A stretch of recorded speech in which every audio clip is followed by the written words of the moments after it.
Hi friends, সবাই কেমন আছো? আশা করি সবাই ভালো আছো।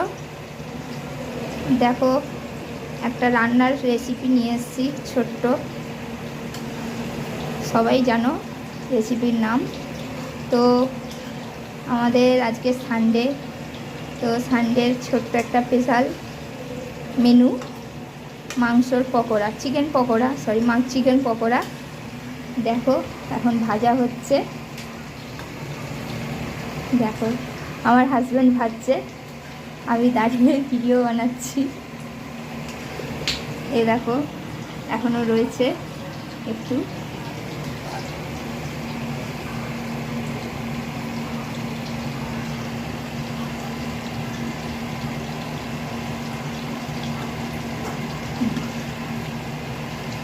এই দেখো মাংস ভাজা।